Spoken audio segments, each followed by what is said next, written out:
The sun hung high in the sky, casting long, cruel shadows across the barren wilderness. A family, huddled together, trudged wearily through the harsh terrain. Their clothes were ragged, faces pale from exhaustion, and their bodies thin from days without food or water. Once a family of comfort, they had now become nothing more than shadows of their former selves, refugees fleeing the devastation of a war-torn country.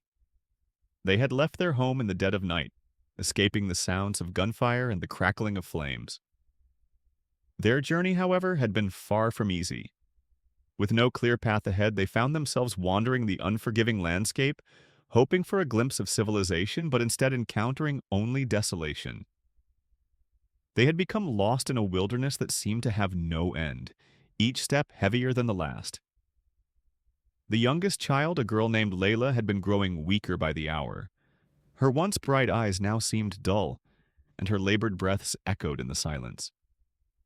The mother, Amina, could feel the weight of despair settling in her heart. She could no longer pretend that things would get better, that they could just find their way out. "Please, God," Amina whispered, her voice breaking. She looked down at her daughter, who was now resting in her arms. "Please save us." Her husband Omar walked ahead, scanning the horizon for any sign of hope, but found none. They had been without food for days, and their water supplies had run dry.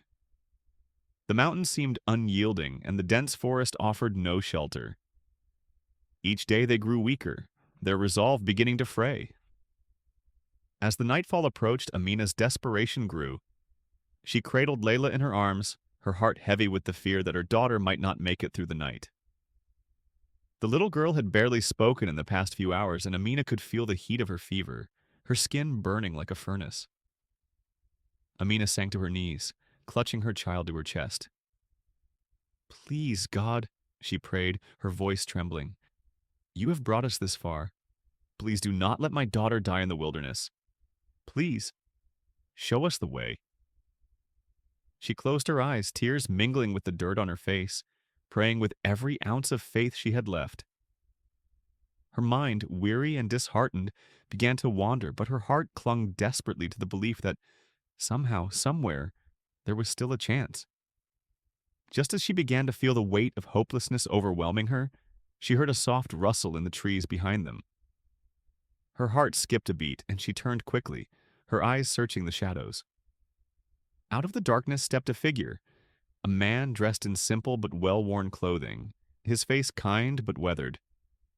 His eyes shone with a quiet, confident light, and in his hand he carried a small pack. "I heard your cries," the man said gently, his voice calm and soothing, as though he had been sent from another world. "You are lost, aren't you? I can help you." Amina blinked, unsure if she was seeing things. The family had been alone for days with no sign of life, and yet here stood a man, as though appearing from nowhere.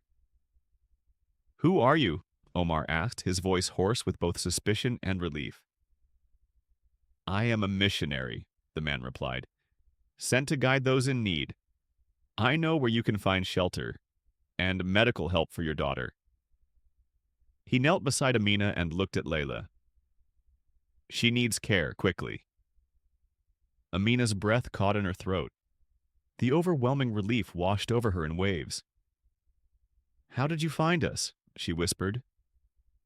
"I've been traveling this area for years," the missionary explained. "It is my calling to help those in need. God does not abandon his children." Tears flooded Amina's eyes as she clutched Layla even tighter. "Thank you. Thank you for answering our prayers." The missionary smiled gently. "I am only the vessel. The one who sent me is the true answer to your prayers."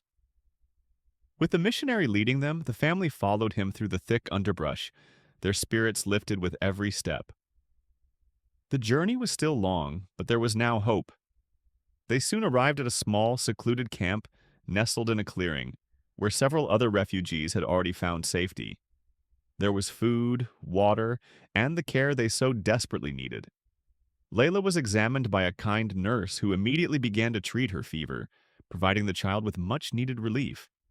As they sat together that night, the family reflected on their harrowing journey. The terror, the pain, and the fear had been overwhelming, but the moment they had felt completely lost, a miracle had occurred. Amina looked at her husband, then at her daughter, and felt the immense weight of gratitude flood her heart.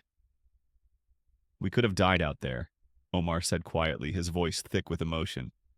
"But we didn't, and now we're safe." Amina nodded, her heart filled with unshakable faith. "It was a miracle," she said softly. "I prayed for help, and God sent us exactly what we needed."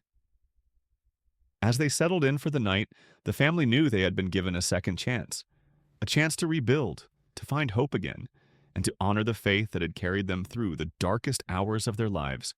Their survival was not just a matter of luck, it was the result of divine intervention, and they would never forget the miracle that had saved them. And so, with grateful hearts and renewed faith, they looked ahead, knowing that even in the most desolate of circumstances, they were never truly alone.